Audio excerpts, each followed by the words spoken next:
সত্য বিচার চাই, আমি সত্য বিচার চাই, আমি সত্য বিচার চাই, আমি সত্য বিচার। আগে 1 বছর পর এই ছেলে বিদেশ গেছে। বিদেশ যাওয়ার সময় আমি 3 লক্ষ টাকা হার দিছি। 3 লক্ষ টাকা দেওয়ার পর এই ছেলে বিদেশ যাইয়া সৌদি যাইয়া নামার সাথে সাথে এয়ারপোর্টের বাইরে যেতে পারে নাই। রিটার্ন আবার বাড়িতে ওই দিনই এবার চলে আইছি। কোনো কাজকর্ম কিছু করতে পারে নাই, না করতে পারনে বাড়িতে আসছে। বাড়িতে আসার পর এরপর 1 বছর পর আবার ছেলে হয়েছে। ছেলে হওয়ার পর আমি 3টে গরু দিছি এবং 2 লক্ষ টাকা দিছি।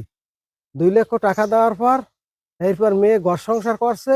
আমি 2 বের নিয়া এই মেয়ে আটকাইছিও। তার নানা একবার যাই আনছে এবং তার ছোট ভাই ফয়সাল যাই একবার আনছে। আমি মেয়েকে কোনোভাবে রাখতে পারিনি। হে ঘর সংসার করবি, আমি যত কিছু বুঝাই হে আমার বুঝি লয় না আমার মেয়ে, কিন্তু হে স্বামী ভক্ত। তারপরও আমি আর মানাই রাখতে পারতে আসি না। 2টে ছেলে হয়েছে। একটা ছেলের বয়স 4 বছর 2 মাস, আর একটা ছেলের বয়স 11 মাস। হ্যাঁ পর আমার এই বিশ্ববিদ্যালয়ের ফোন দিয়েছে, আব্বা আমি মার্কেট করতে যাবো আগো লইয়া, আপনি যাইতে পারবেন? ওই হয় আমি যাবো আনে, তুমি মেলা করিয়া আমার দ্বারে ফোন দিও, আমি আমু আনে আইয়ে তোমাকে বাজার করে দিব আনে।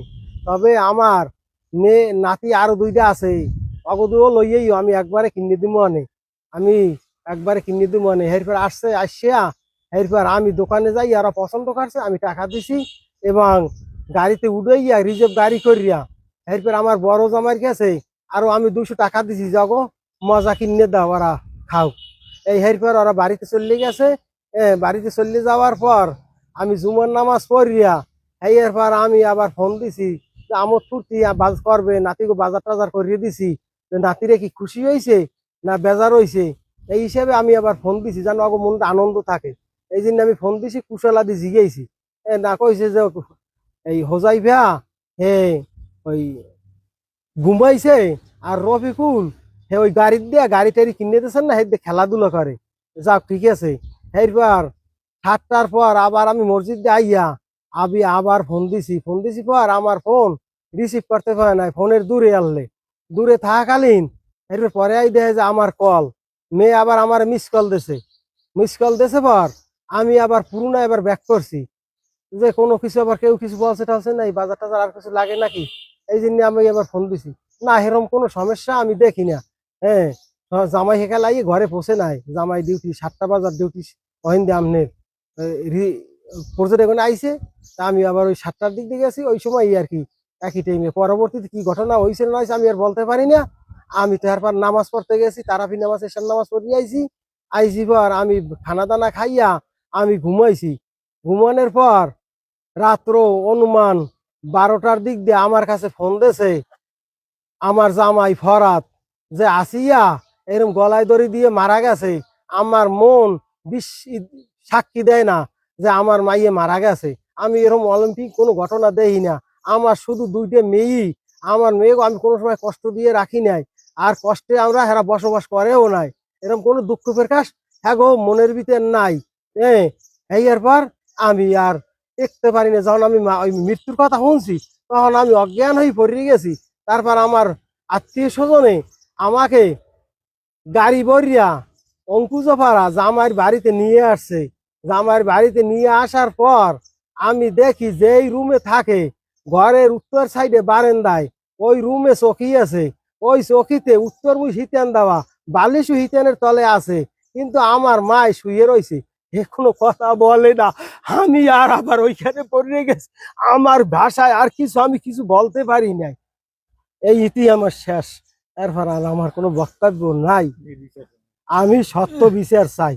আগে পিছে ওরে বিভিন্ন ওর শাশুড়ি এবং ফরাত নির্যাতন অত্যাচার করতো, বিভিন্ন যৌতুকের মানে টাকার জন্য বিভিন্নভাবে অত্যাচার নির্যাতন করতো সন্তান। কিন্তু বিভিন্ন স্থানীয় গণ্যমান্য ব্যক্তি সালিশ পর্যায়ে বিভিন্ন মীমাংসার ব্যবস্থা করা হয়েছে।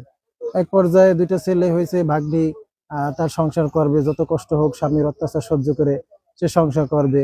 সে স্বামী যদি তাকে নাও জিজ্ঞেস করে তাও দুইটা সন্তান নিয়ে যেন বেঁচে থাকতে পারে, সেই জন্য সে সবসময় তার সন্তানের প্রতি ভরসা রাখছে। ভরসা রেখে এতদিন যাবৎ সে আর নির্যাতন এবং অত্যাচার কষ্ট সহ্য করে সে সংসার অতিবাহিত করতেছে। এর ভিতরে আপনার মানে তাদের ভিতরে স্বামী স্ত্রীর ভিতরে কি নিয়ে মনোমালিন্য হয়েছে, আসলে বিষয়টা শোনা গেছে এর আগের দিন মানে আপনার বাজার করছে, আপনার ঈদের কেনাকাটা করছে, টুকিটাকি নাতিদের আমার দুলাভাই আপনার কেনাকাটা করে দিছে, ওখানে আপনার নিয়ে ওইটা নিয়ে মন মালিন্য হয়েছে শুনছি এক পর্যায়ে। কিন্তু এক পর্যায়ে পরে সেখানে তো আসলে মানে আমরা তো কাছে ছিলাম না। পরে আপনার রাত্রে আনুমানিক 12টার সময় আপনার ফোন দিয়ে বলে যে গলায় ফাঁস দিয়ে মানে আপনার আসিয়া মারা গেছে। হ্যাঁ, আর সর্বশেষ আমরা আসলে চাই এটা আমার বিশ্বাস ও গলায় ফাঁস দিয়ে কোনোভাবেই মারা যেতে পারে না। ও একজন ভালো মেয়ে, শিক্ষিত, মার্জিত, ও সবই জ্ঞান আছে এবং সবকিছু বোঝে এবং ওর অনেক অত্যাচার নির্যাতনের পরেও ও স্বামীর সংসার করতে এইটা ইচ্ছুক, এই জন্য যে তার 2টা ছেলে আছে। এই ছেলের মুখের দিকে তাকে ও কোনোভাবেই সে আত্মহত্যা করতে পারে না। আমি সর্বশেষ এটা হত্যা করা হয়েছে পরিকল্পিতভাবে। ও ওর স্বামী, ওর শাশুড়ি, শ্বশুর এবং ওর জাল, হ্যাঁ, এরা মিলে উভয়ে আপনার ওকে হত্যা করা হয়েছে। হত্যা করার পরে ওকে ধামাচাপা দেওয়ার জন্য তারা নানাভাবে নাটকীয় অভিনয় করে। সেই অভিনয়ে ফাঁসিয়ে দেওয়ার জন্য গলায় ফাঁসরুদ্ধ করার অপপ্রচার চালানো হয়েছে। আইয়ে দেই মোরা, আইয়ে দেই যে কান্দা কাটি পর কয় মারা গেছে মোরা বুঝতে মোরা বুঝি ওর মাই বুঝি তা এইবার কয় বউ মারা গেছে, এই বিল গলায় ধরি দিয়ে এই তারপর আইয়ে শুনি যে উইদের ওই মার্কেট লইয়া এই লইয়া আর কি ইয়ে হয়েছে। এই এখন আইয়ে দেই মরা আবার তুমি বরিয়ে গেছে, পুলিশ আইছে।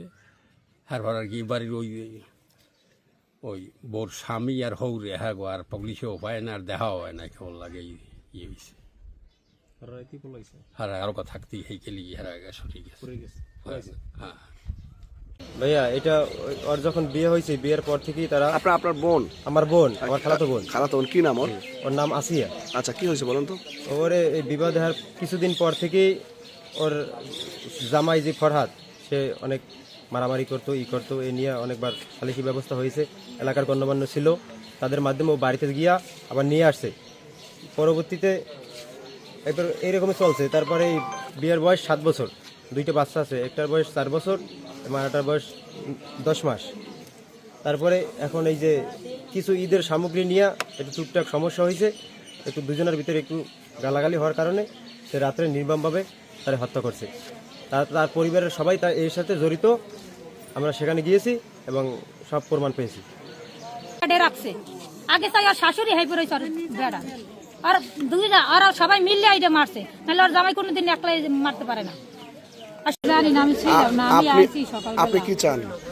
আমরা চাই ওই দুধের বাচ্চা যে করছে, আর মনে করেন শুরু থেকে আর বিয়ে হওয়ার পর থেকে আর এরকম জ্বালা, আর শাশুড়ি আর জালে আর জামাই, ঠিক আছে। আর শ্বশুর হাতে আছে কিনা এটা আমি জানি না সঠিক, কিন্তু আর শাশুড়ি হয়েছে 1 নম্বর, তারপর আর জামাই আর আল্লাহর জালও আছে, ঠিক আছে।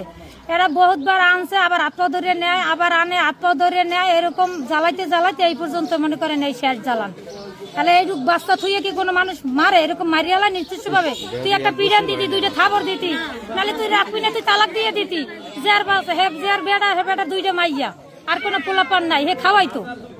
তাহলে তুই এই বাচ্চাটার মানুষটারে মারিয়ালাই লিখি লেগে নিশ্চয় ভাবে। আমরা আর ফাঁসি চাই, ও যেখানেই থাক আর কল যেটা টাইনে সিরিয়াল আনার দরকার।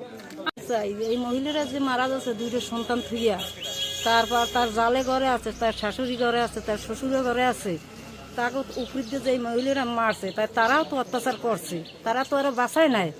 যারা না বাঁচাইছে, এই মহিলার বাচ্চা জীবিল মাকাঙ্গালি যে মানুষের সাথে ঘুরিয়ে বেড়াই কানতে আছে। আমরা আর ফাঁসি চাই, সুকু বিচার চাই। এই যে আর জালে ঘরে থাকতে বললে কেন তারা এই মহিলারে মারছে। এরও তো ঘর আরো সাবাস হবে, আরো তো ঘর সাবাস হবে। তার এই সাবাসের কোনো চাই না, আমরা চাই যেন অসাবাস, যেন কেউ গায়ে কেউ না তুলতে এবিল না পারে।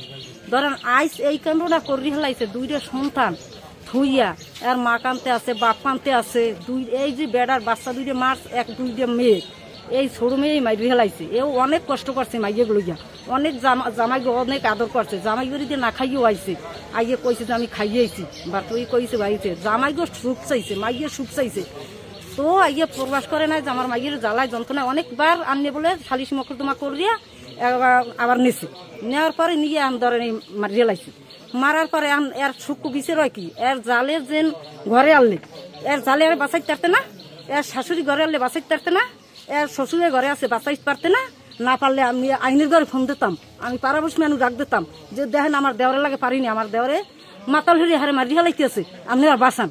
এটাও তো আমি বাঁচাইতে না পারছে, জালে না বাঁচাইতে পাড়াপাশি মানুষ রাখ দিতে, শাশুড়ি যে পাড়াপাশি মানুষ পাওয়ার ধরতে যে আমার পুঁতে বউ মারিয়া লাইতেছে, আপনারা বাঁচান।